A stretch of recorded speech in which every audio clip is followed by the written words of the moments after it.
Good afternoon, everyone. My name is Chaplain Jason Phipps, and this is yet another episode of Legends Among Us, a podcast devoted to the troopers and veterans of 3rd Cavalry Regiment. And we have a great guest with us on today. If you're familiar with Brave Rifles Week and just some of the banner events that we do as an organization, one of the things that we highlight frequently is our Trooper of the Year. So with us today is Sergeant Justin Toepel from Thunder Squadron, and he is our 2025 Trooper of the Year. So thank you so much for being on the show. Absolutely. Thank you. With us. Yeah, this is great.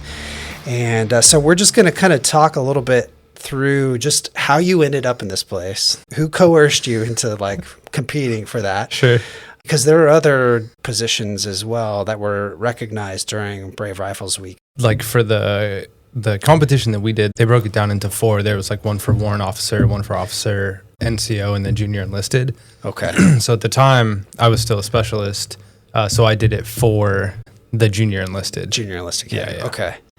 What I'm kind of curious about, I'm rabbit trailing here a little bit, we'll get back on track, is what kind of rewards came as a result of being recognized as Junior Enlisted Trooper of the Year for 3CR? Like at the end of Brave Rifles Week, and they presented all the awards to a bunch of different people. And that one in particular, I got the Private Alan Walker Award. That's what you get for the Junior Enlisted, specifically for Trooper of the Year. So now there's a trophy with a plaque and my name on it at regiment. Have you seen that trophy? Because I've seen it. I did get to hold it during the ceremony. I haven't gone back to look in regiment, so it's on my list of things to do. Yeah, it'd definitely be cool to see it. Yeah. Have you been regimental headquarters before? Yeah, I've been in there a few times. Okay, so you know how many trophies and cups there are and other awards and accolades that exist. So a lot. You have to search for it, but it's there for sure. Mm-hmm. Well, hey, Justin, if you could just give us a little backstory on yourself, where you from? Sure. How'd you come into the Army? Yeah. I'm originally from Colorado. Nice. I grew up in a little mountain town called Conifer before moving down to Littleton, and I spent most of my life there. And then I ended up moving to California for a few years, and then I was out there, and then I moved to Nevada, Arizona. And when I was in Arizona, that's when I enlisted into the Army. So I actually enlisted quite late. I was 35 when I did. And it was something that I had always been interested in doing. But up to that point, I guess it just never really worked out. And I was just at a point in my life where I said, you know what, now's the time. I don't want to, maybe they call it FOMO, fear of missing out, that sort of thing. Yes. But I didn't want to look back and go, oh, I wish I had done that.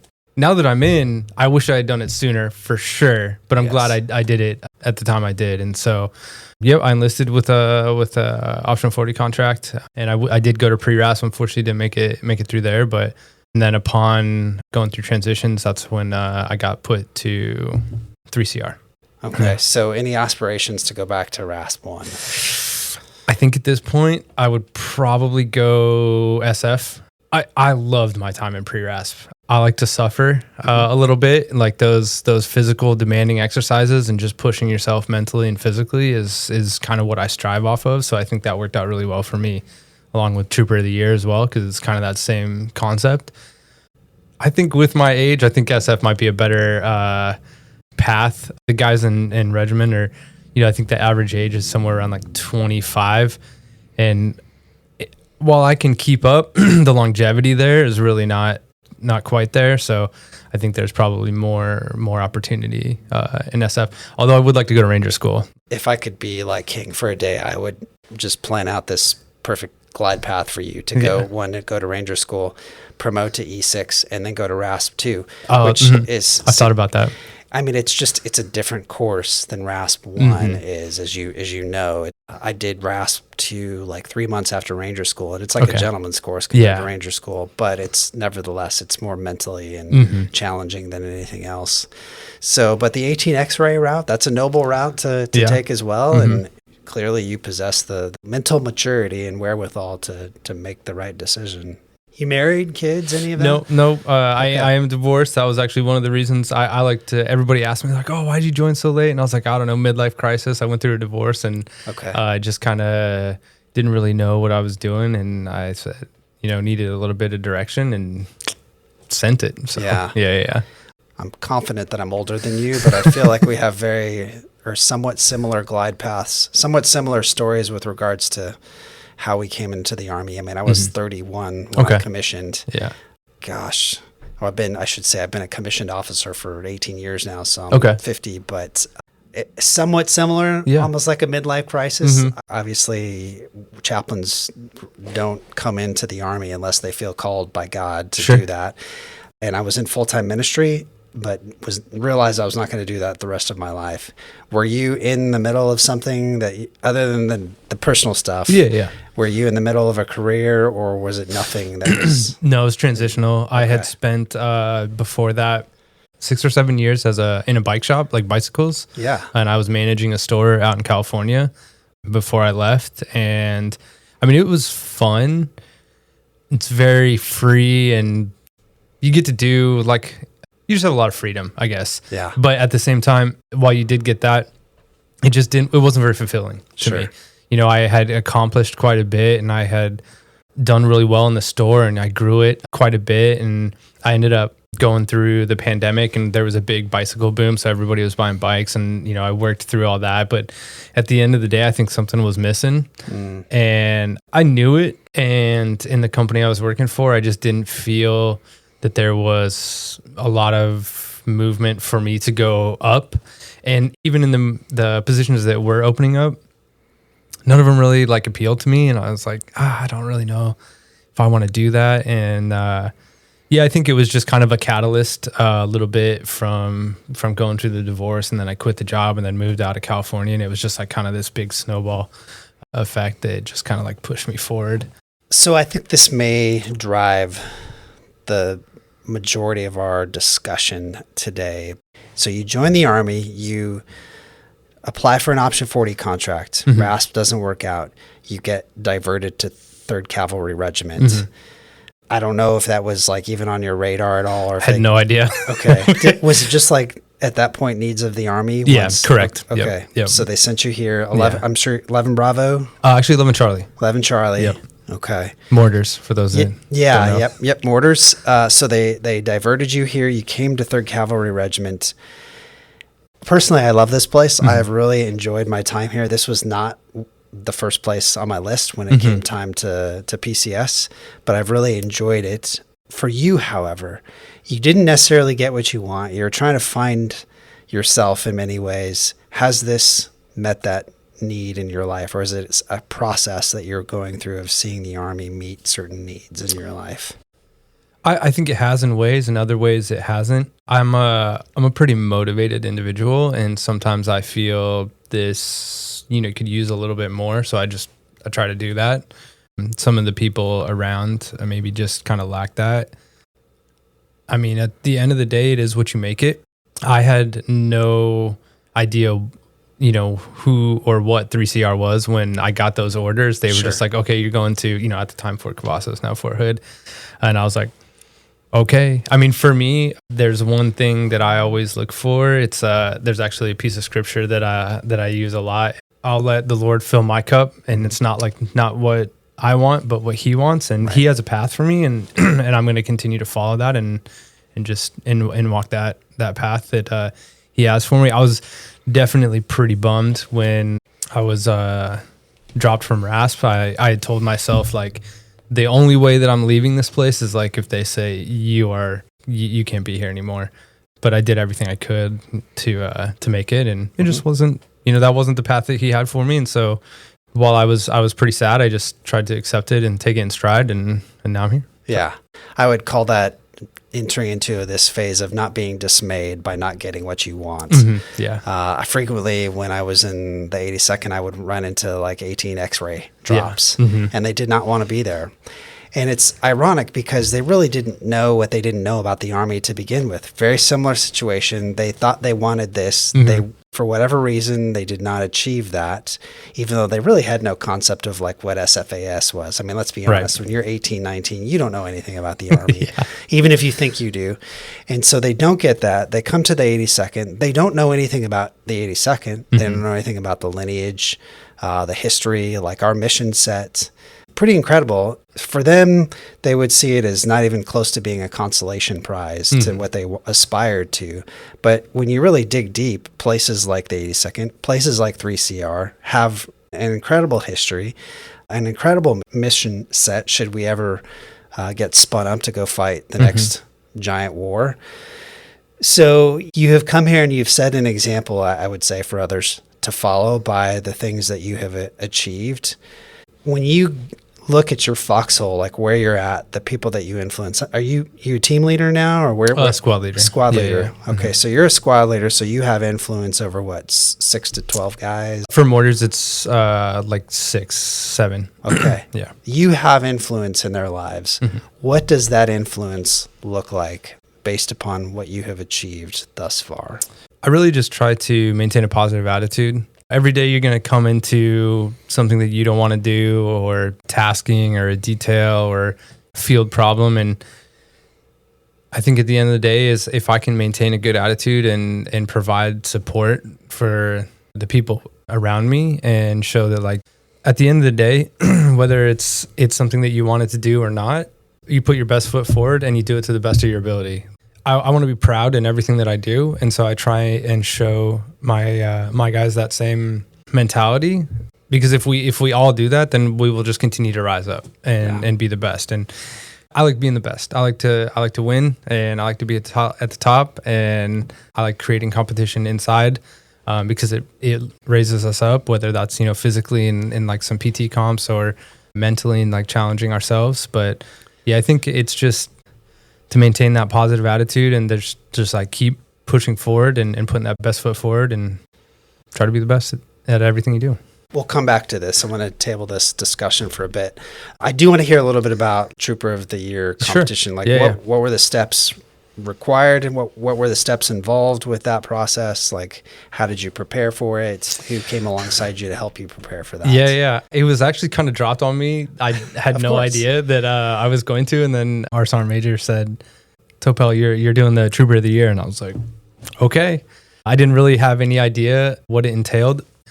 I think the week of, like, 4-ish days beforehand, I got kind of the con up of like what was going to happen. Yeah. And I read over it and I was like, okay, sounds good. Let's go. I made sure over the weekend that like my packing list was good and I had everything, so I wasn't missing anything. And then just showed up in the morning and just kind of ready to go. I didn't have like a lot of preparation. I relied kind of a little bit on just the fitness and everything I'd had before. I knew that there was going to be some tests, or a test, like a written test, and then there was going to be an oral board.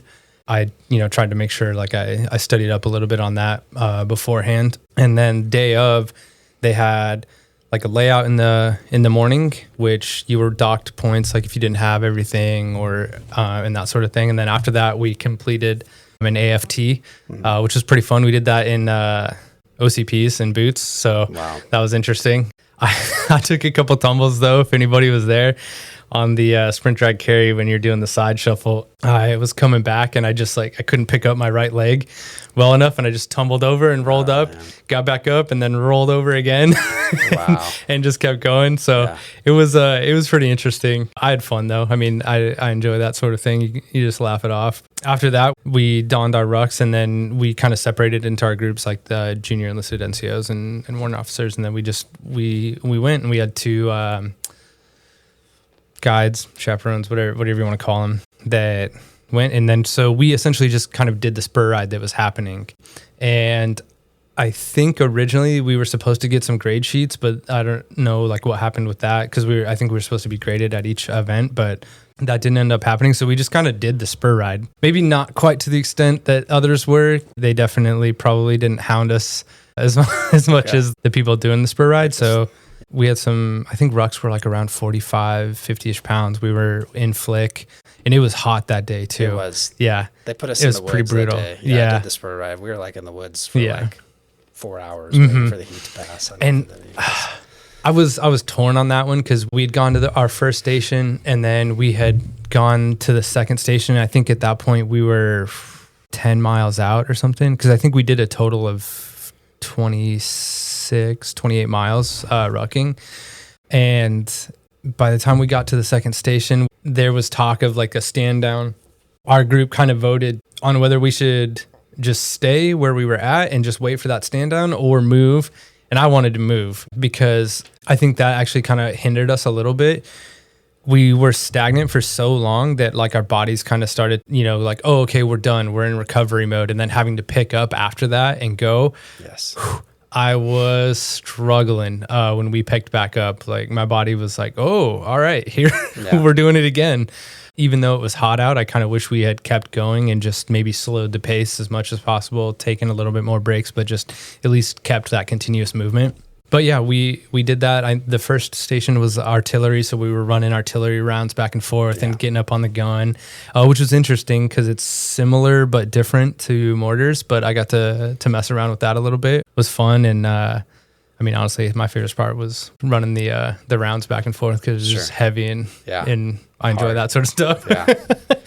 But and then after that, we did a medical lane, so some like buddy carries and low crawl, high crawl, and sending up a 9-line. And then, that's when we had the break. And then after that, we moved to the next one. Oh, it was the javelin plus low crawl, high crawl. That actually was put on by our squadron. And there were some guys from my troop there, and they were definitely, they were rooting for me, but they were also making it hard at the same time. Sure. So that was pretty fun. But that movement from that second to that third one was the longest one because we hiked out the north or northeast side. And we did this big loop around, and that sun was beating down on us. And I remember a couple of times, like I wanted to throw up a little bit because it was hot. And so I was just trying to take fuel on as much as possible and drink water. One of the other guys, he was like, I got to stop for a second. And I was like, oh, I didn't want to be the one to say it, but he was like, oh, I got to stop for a second. And all the guys I were with, we all made it through. So, that was awesome to see. We didn't have anybody drop, which was awesome that we all kind of pushed together and made it. So, how many people did you compete against?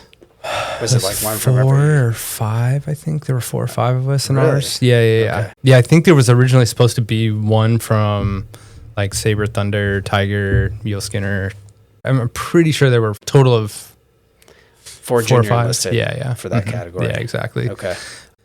I felt pretty good, to be honest. I thought the ruck weight was going to be the hardest part, but after a certain point, you just kind of tune it out, and your shoulders just kind of, there is what it is, and you just keep going. Sure. My feet were definitely hurting towards the end.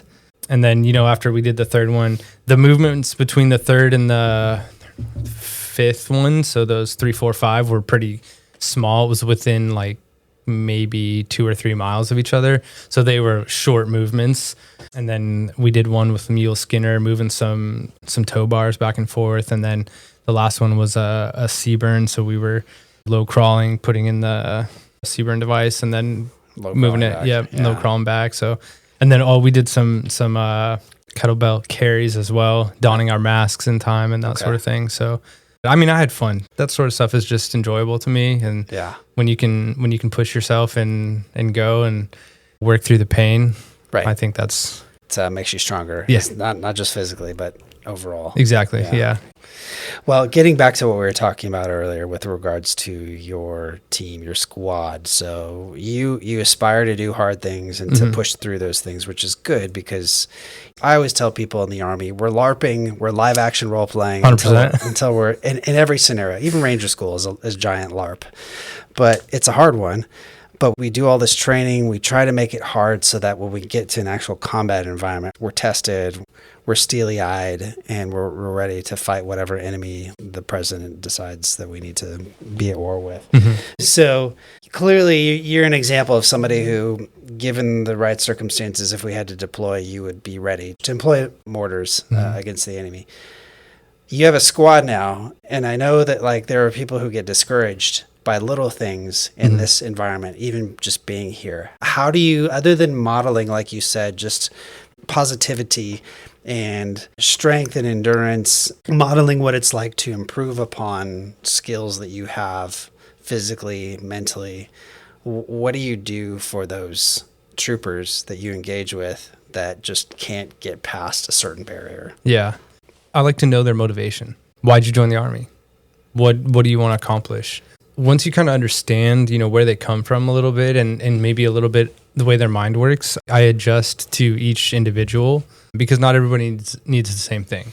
So understanding like this person, I have one soldier, when we're doing the sprint drag carry, she likes you to yell at her to like keep moving and like keep going. So she likes that sort of like motivation, where other people are just, they're a little more chill and just maybe like a one-on-one talk of like, hey, what's going on? And this is how we can move through this and that sort of thing. And understanding their mentality, I think is huge. So I think it really just comes down to knowing who your soldiers are and like understanding what they need to continue to move forward through these hurdles. And I also try to lead by example. So like if there's something small that we have to do, but it's frustrating, like I'm just going to go out there and I'm going to do it with them. So I think that helps kind of create some camaraderie. And if they go, oh, like he'll do it, then I can do it. And we try to get it done like as fast as possible. So then it's done. I think that's another one. It's like, hey, if we get this something that we don't want to do, or it's frustrating and it's like, oh, this sucks and I don't want to be here. It's like, oh, cool. Well, if we just get out there and we get it done, then we don't have to think about it or worry about it anymore.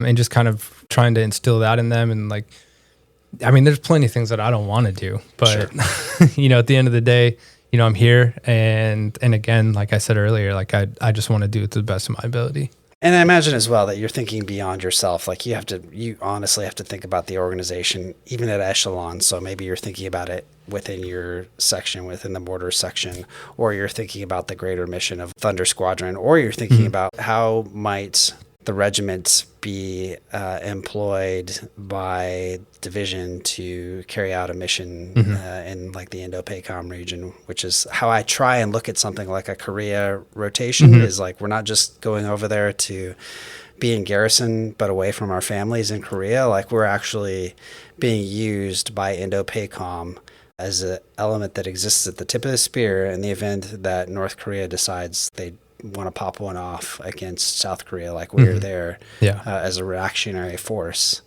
to deter a northern aggressor that is unpredictable right now. So I think a lot of it is how you package something. If we package things like, yes, I got to go to another MORTAP, or I got to go through another squad gunnery or a platoon gunnery live fire, I'm going to lose my mind. You have to look at the bigger picture of what we do in order to draw some degree of motivation. So a lot of our job, I think, as leaders is to help junior enlisted or younger leaders see outside of their own way of thought that often is self-discouragement. Do you see that more often than not? Because the reason I ask that question is it's very easy for us to look out across a formation and say, 50% of the formation is discouraged. We can say that a disproportionate number of our formation is affected by the small amount of SIRs that we have, the small amount of problem children that we have, and we tend to fixate upon that versus really focusing in on the other 80 or 90% that really is doing the right thing. Right. So do you see that as a struggle that we have as an organization? Do you think that's something more endemic of the Army as a whole? I would say it's probably even bigger than that. But yeah, I definitely think we tend to look at the negatives of something far more than the positives. And even if the negatives make up such a small portion, I think it's good to acknowledge that, but it's more important to focus on, okay, yeah, that might have happened or this is what's going on, but look at everything else that we're doing that's working or that we're doing well, we're being the best at. And I think it goes back to that positivity. You have to acknowledge the bad, but you don't want to hyperfixate on that and like fall into that well of, this happened or we're the worst or I don't like where I'm at. You can acknowledge that this is bad or this is happening, but then you have to look at everything. There's a bigger picture. And I think that goes back to what you're saying with, motivating and being like, oh, well, look at the big picture of like what we're doing and how we can be an asset to the regiment division in that regard. You got to look outside of yourself. So when you look laterally across let's just say the Thunder formation at your peers in the different sections, like your squad leaders, do they share your sentiment when it comes to how the need really to motivate soldiers. I sometimes wonder if there's a disconnect, again, at echelon when it comes to squad leader, platoon sergeant, and certainly amongst NCOs and officers sometimes with regards to what is really being communicated, what the culture really exists at that level versus what we think. There are some squad leaders out there that I think embody the same thing that I do when it comes to being the best and motivating. I can definitely look across the formation and even in the other troops inside of Thunder Squadron, and I can pick out guys that it's like, yeah, he gets after it. He wants to be the best and he wants to win. So there's definitely that around, and I actually think I see it more now once I've stepped into this role. Like as when I was a specialist and kind of looking up a little bit, you know, I saw some, and maybe it was just like finally pinning 5 and just kind of being on that same level. You attract more of your peers in that regard, so you're a little bit more open to it. But yeah, once I stepped up, I'm like, oh yeah, like he's a good dude. Like he definitely gets after it, and like looking at somebody else, like, yeah, I definitely see it. I definitely, there's some people out there that maybe were pushed hard to get up into that role, but I think for the most part, the squad leaders I know are all pretty fired up, and same with the team leaders too. I would say I see some strong individuals out there, and that just motivates me too to see other guys that are like, yeah, you know, like I want to be the best and climb up and do that and that sort of thing. So everywhere you're going to see people that's like, oh, no, I don't really care, you know, and that sort of thing. That's going to happen everywhere. But I try to surround myself with other people that are like-minded, or try to motivate those maybe that aren't. It may be a little bit of a mixed bag for sure on, you know, whether they are pushing forward or they're just kind of like, oh, okay, I'm like here and like I got the position. But every squad leader I know of in our troop, solid. Like I like all those guys, and they definitely get fired up and like ready to push. So that's good. Well, you have, since coming here, you've been afforded some great opportunities to excel. You've been rewarded for your abilities when it comes to excelling and competing and rising to the occasion, going above and beyond some of your peers in the case of Trooper of the Year. Your whole time in 3CR, I'm sure, will act as a platform for future experiences and opportunities within the Army that you can build upon, which is great. That's, I think, how every Army career should be. These are all stepping stones. Every previous assignment we are building upon towards something else until our time in the Army is done and they no longer need us. Yeah. With that being said, think about now your time in 3CR. Think about that new trooper who has zero baseline in terms of experience within the Army. What would you say to that incoming soldier that's 11 Charlie, or that, you know, the 11 Bravo that's coming to Thunder Squadron, to make sure that they're like, their head is in the right place as soon as possible? I mean, the first thing that comes to my mind, take every opportunity you get. Every door that opens, power through that thing. Like I love the phrase violence of action, and that's how I try to do a lot of what I do in my career. Is just like, as soon as I see something or an opportunity opens, I'm getting after it as hard as I can. And I think kind of setting that tone when they first get here of like, be motivated, take every opportunity or door that opens and make the best of everything that comes your way, I think kind of sets them up for some success, because it's like, you know, the next opportunity that arises, I go, oh, right. Okay. Yeah. Let me do this. Let me do this school, or let me get into this position. Like, it maybe helps you fight a little bit harder for mortars. Like, first you're an AB, and then you're an AG, and then you're a gunner and squad leader. So it's like, yeah, you start at the bottom, but if you have that motivation as soon as you get there to like, oh, let me collect all this information. I want to be knowledgeable. I want to understand what we do, and take that initiative right off the bat to climb your way up and maybe beat some of the people that have been there longer out of a job. I support that. If you want to be the best, you're going to be rewarded for it. It helps to come into the Army with a competitive mindset. Yeah. Fact. I totally agree with you. But I think you also, based upon the positions you mentioned about first an AB, an ammo bearer, which is not a very gratifying position. There's nothing glorious about being an ammo bearer unless you just like to lift heavy things. And then from there, graduating to being like an assistant gunner and then a gunner. Yeah.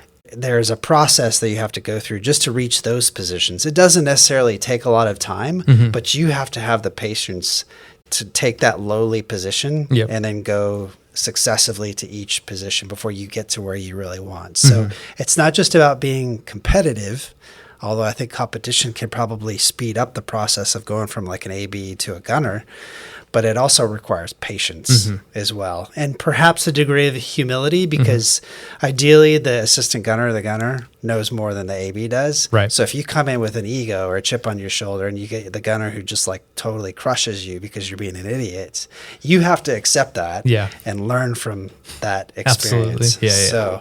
So yes, I think if you could summarize the mindset of coming into like a force comm unit or combat arms unit, it is competition. Again, I totally agree with you. The Army rewards you for competition and being willing to learn with a humble spirit. Absolutely. And you'll do well. I got a great piece of advice one time. And he told me everybody starts in the same place. And that was humbling, because I always want to jump ahead maybe sometimes, but everybody starts in the same place. And I was like, oh, and it took me a little while to kind of understand that. And I was like, okay, yeah, you're right. Like, I have to start here. You learn that humility, like you were saying, and then you can continue to move forward. Yeah, absolutely. Well, I imagine that would be a hard pill to swallow, being in your 30s and there's like some 19-year-old kid right next to you, and you guys are like both going through basic training together. Yeah, it was both interesting. like getting onboarded at 3CR together. I'm like, we have not had the same experience as you and I. Definitely. So, but here we are. Well, Sergeant Toepel, I appreciate you coming on to the show. Absolutely. And really enjoyed the conversation. How much more time is left on your contract? Just under 2 years. I just hit the halfway mark. July, end of July. Yeah. So did you go to Korea last? So you're going back? Yep, again? Going back again. Okay. Yep, absolutely. Wow. So, all right. Well, good times. Thank you very much for having me, sir. Yeah. I really appreciate it. Absolutely. That was a great interview with Sergeant Toepel, an 11 Charlie squad leader over at Thunder Squadron. Great to have him join us this week. If you have liked what you've heard over the last several episodes, I encourage you to hit the like button. Feel free to leave comments with your favorite streaming service, and look forward to having you back here for the next episode of Legends Among Us. Aiya.